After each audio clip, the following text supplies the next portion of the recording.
This story is generated with a noble intention to help people gently drift into sleep and find relief from insomnia. All characters, events, and places are entirely fictional and created solely for relaxation and storytelling purposes. Please, relax and enjoy. Statement of Lila Harper, July 12th, 5:45 p.m., interviewed by Detective Robert Ellison, Mrs. Eleanor Harper, in attendance. Thanks for bringing your daughter to the station, Mrs. Harper. How's that cola, Lila? It's yummy. Am I in trouble? Not one bit. I just need to hear about what you saw 2 nights ago. When I saw Coach Emma? That's the one, Coach Emma. She's 10 now, so we've been letting her walk to her friend Mia's house alone, but only when it's light out. We're not those overbearing parents. Won't be doing that anymore, though. Not after this. You saw her after dinner, Lila, right? Yeah. We had lasagna. Last night was salmon. I don't like salmon, but that's how it is. She doesn't cross any roads. We figured it was safe in our quiet neighborhood. At least, that's what I thought. It's hard to know when to give kids a bit of freedom. Lila, you walked down the street, right past the Maple Grove Park parking lot, didn't you? Yep, me and Mia. Mia and I were finishing our map of Africa for summer camp. We used different colors for each country. Nearly done, but we forgot Kenya, so we were going to redo it. That's life. After, we were going to play Fruit Blast and Puppy Run on Mia's tablet until my dad came to get me, because it might be getting dark. What time was this, Mom? The news was on when Lila headed out. Norm was watching while I cleaned up, around 6:15, probably during the traffic report. What did you see by the parking lot, Lila? Coach Emma, I told you. She lives a few blocks away. And when our kitten ran off, Coach Emma brought her back. I hang out with Sophie Kendall sometimes, but not much. She's a year older and into boys. She was all bloody from her nose. What was she doing? She stepped out from the trees. She saw me staring, waved. I waved back and said, Coach Emma, what's wrong? She said a branch smacked her face. No worries, just a bloody nose. I get 'em often, I said. I'm not scared, but that shirt's ruined. Mom says blood doesn't wash out. She smiled and said, Good thing I've got tons of shirts. It was on her pants, too, and her hands. She was so close to her, I can't stop thinking about it. What, cause of a bloody nose? Jimmy Tate got one at camp last summer when he fell, and it didn't spook me. I was going to give him my bandana, but Ms. Larson took him to the nurse first. How close were you? Dunno. She was in the lot. I was on the sidewalk. How far's that? Not sure, but we'll check. Cola's still good? You asked that already. You got me there. My grandpa says old folks forget stuff. Lila, that's not polite. It's fine. Your grandpa sounds like a smart guy, Lila. What happened next? Nothing. Coach Emma got in her van and drove off. What color was the van? White, I suppose, if it was clean. But it was filthy. Made a loud noise and coughed blue smoke. Gross. Any writing on it? Like a business name? Nope. Just a plain van. See the license plate? No. Which way did it go? Down Oak Street. You're sure it was Emma Kendall? The one with the bloody nose? Yup, Coach Emma, Coach E. I see her all the time. Is she okay? Did she do something bad? Mom won't let me read the paper or watch the news, but I know something awful happened in the park. I'd hear about it at school, 'cause kids gossip. Did Coach Emma fight a bad person? Is that why she was bloody? Are we almost done? I know you need answers, but I'm the one tucking her in tonight. I tuck myself in. Nearly done. Lila, let's play a quick game. Like games? Sure. If they're not dull. I'm laying out 6 photos of different people, all kind of like Coach Emma. Pick the one that's her. That one, number 4. That's Coach Emma. The Summer Harvest Festival at Willow Creek's community center was in full swing, the grounds alive like a fair on opening night. The youth relay race, the festival's highlight, packed the county's best track, lit by dazzling floodlights for evening events. Team advantage came down to a coin toss, and Emma Kendall called heads, a habit from her coaching days. Heads it was. "Doesn't matter where we run," she'd tell her kids. "I just want our last shot." Tonight, that shot was everything. In the final leg, the Willow Creek runners trailed by a point. With one runner left, young Timmy Lyle, the team's smallest, stepped nervously to the line, adjusting his loose vest. The crowd clapped and cheered, urging him on. Emma had considered swapping Timmy for a faster kid, but his size often threw off rivals, earning penalties. He wasn't a star, but he could clutch up. Benching him would scar him through middle school, while a winning run would be a tale for life. Emma knew she'd had her moments as a kid, back when races used chalk lines. The rival's runner, a lanky kid with a fierce stride, took his mark. Timmy glanced at him, pale with nerves. The whistle blew, and the crowd roared. Gavin Holt, Emma's assistant coach, paced before the team, gripping a crumpled schedule. His oversized runner's shirt strained over his belly. "Hope you didn't mess up keeping Timmy," he muttered, sweat dripping. "He's shaky, and that kid's lightning." "Let's see what he does," Emma said, though her stomach nodded. It wasn't just the races she'd been off for weeks. She looked to her family, Mark and their daughters, Sophie and Clara, by the finish line, waving. Emma forced a smile, giving a thumbs up, but unease lingered. Mark frowned, nodding toward the sidelines. Emma turned and saw 2 city cops striding along the track, past the volunteer referee. "Hold, hold!" the official shouted, stopping the runners. Timmy stepped back, relieved. The crowd quieted, eyes on the cops. One reached behind his back. The other's hand rested on his holster. "Clear the track," the official yelled. "Clear it!" Troy Ramsey and Tom Yarrow ignored him, marching into the runners' huddly makeshift setup with a bench, water bottles, and scattered sneakers straight for Emma. Ramsey pulled handcuffs from his belt. The crowd saw them, murmuring in shock. "Ooh, ooh." "Hey," Gavin called, nearly tripping over a shoe. "We're racing!" Yarrow pushed him back, shaking his head. The crowd fell silent. The rival team watched, curious. Their lead runner whispered to his coach. Emma knew Ramsey slightly. He and his brother sometimes watched youth soccer. "Troy, what's going on?" Ramsey saw only confusion on her face, but he'd been a cop for years and knew the worst could play innocent. She was as bad as they came. Following Ellison's orders, he raised his voice to carry across the crowd, later reported by the Willow Creek Herald as 588 strong.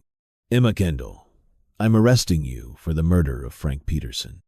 Another ooh rippled through the stands, like a rising wind. Emma stared at Ramsey. The words were clear. She knew Frank Peterson and his fate, but they didn't connect. "What? You're kidding, right?"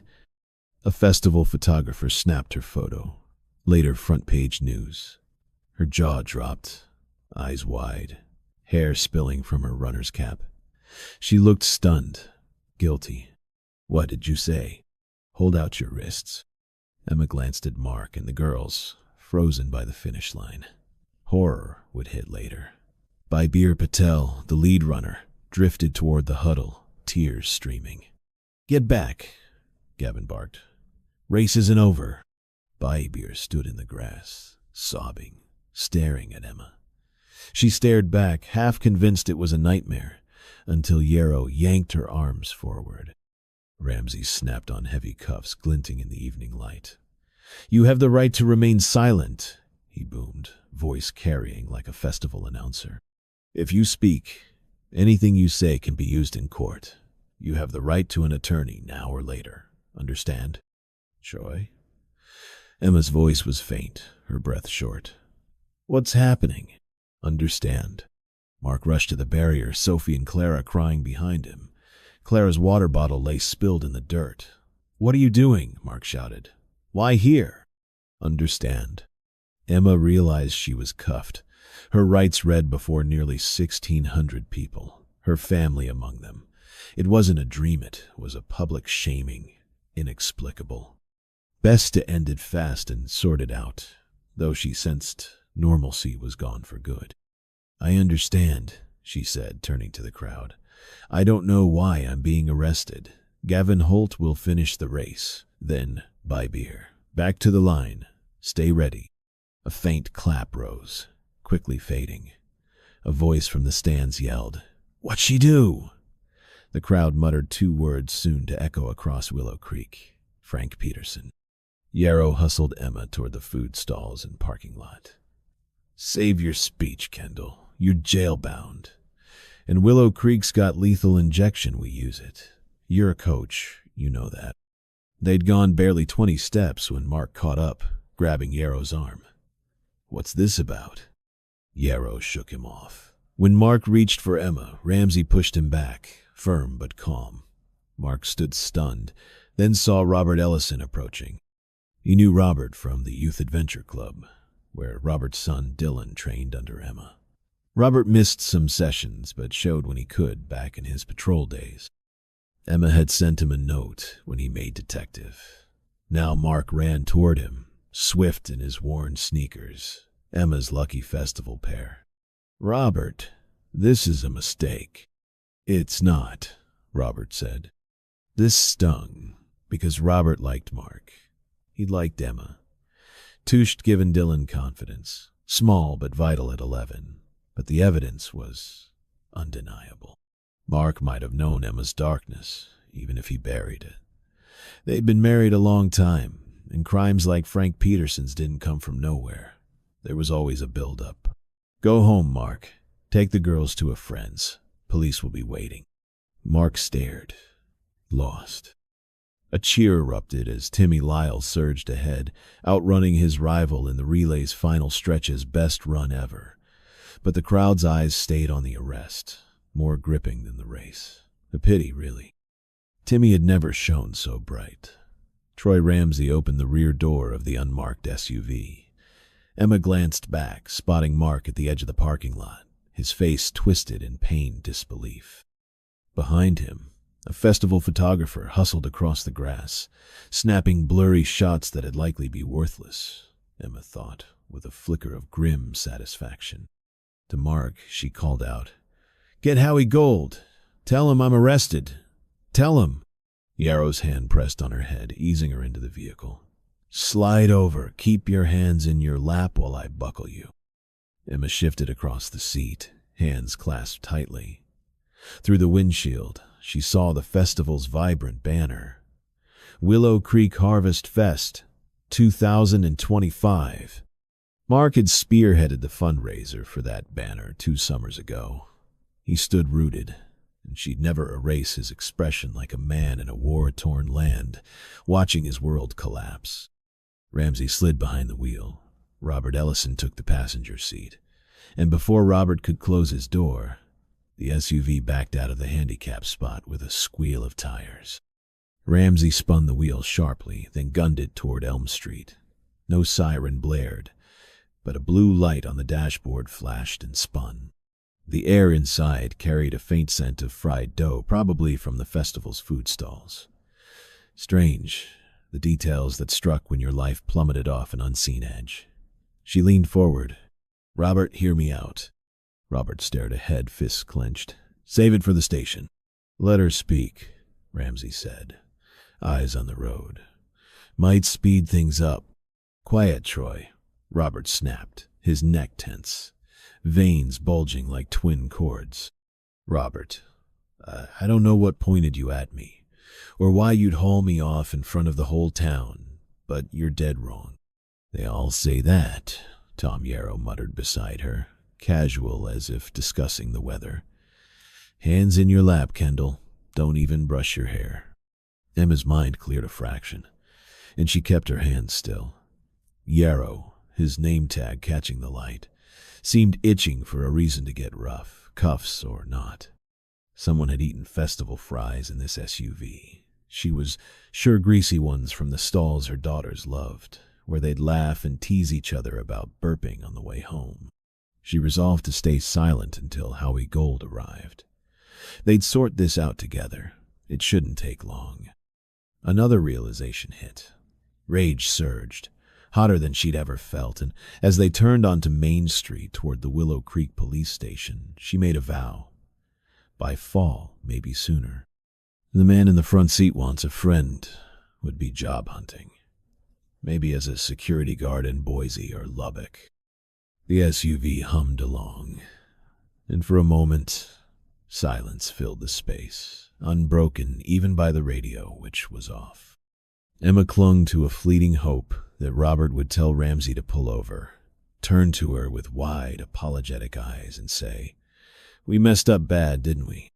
Instead, Robert, still facing forward, said, "Here comes the classic alibi." "What? I don't get what you—" "You're sharp, Emma. Knew it since you coached Dylan in the Youth Adventure Club. If you didn't confess outright, which I hoped for but didn't bank on, I figured you'd toss out an alibi." He turned at last, his face a stranger's. "And I'm sure we'll shred it. We've got you cold. No doubt." "What were you up to in Oakville?" Yarrow asked, suddenly friendly, curious. Emma nearly answered, then stopped herself. Her thoughts sharpened, and she realized this SUV, with its lingering fry scent, was hostile ground. Time to clam up until Howie Gold was by her side. They'd fix this, fast. She felt something else, Toa-burning anger, fiercer than ever. As they neared the station, she silently promised. Come on him, maybe before. The man in the front seat, the one she'd once trusted, would be scrounging for work. Maybe patrolling a bank in Tulsa or Amarillo. Statement of Mr. Carl Wheeler, July 12th, 9:30 p.m. Interviewed by Detective Robert Ellison. Will this take long? I hit the sack early. Work maintenance at the lumber mill, and if I'm not punched in by 6, I'm in deep trouble. I'll make it quick, but this is serious stuff. I get it. I'll do what I can. Just don't have much to share, and I want to get home. Doubt I'll sleep easy, though. I haven't been in this station since I was 18.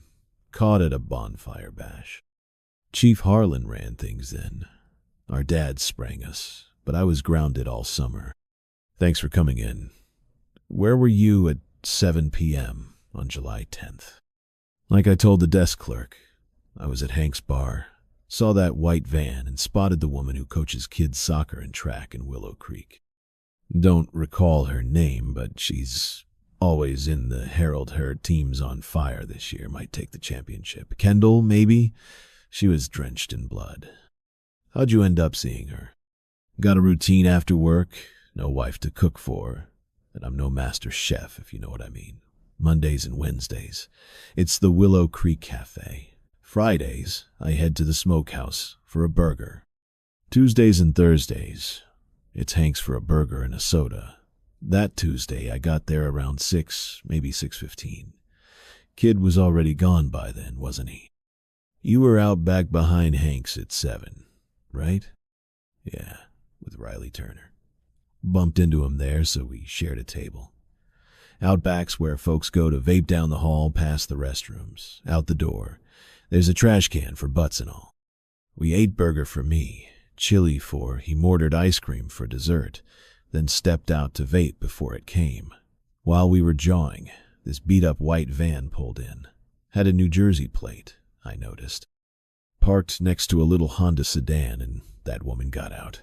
Kendall, I think. What was she wearing? Can't say about the pants. Riley might know. Maybe khakis, but the shirt was light gray. Stood out because it was soaked with blood. A good bit.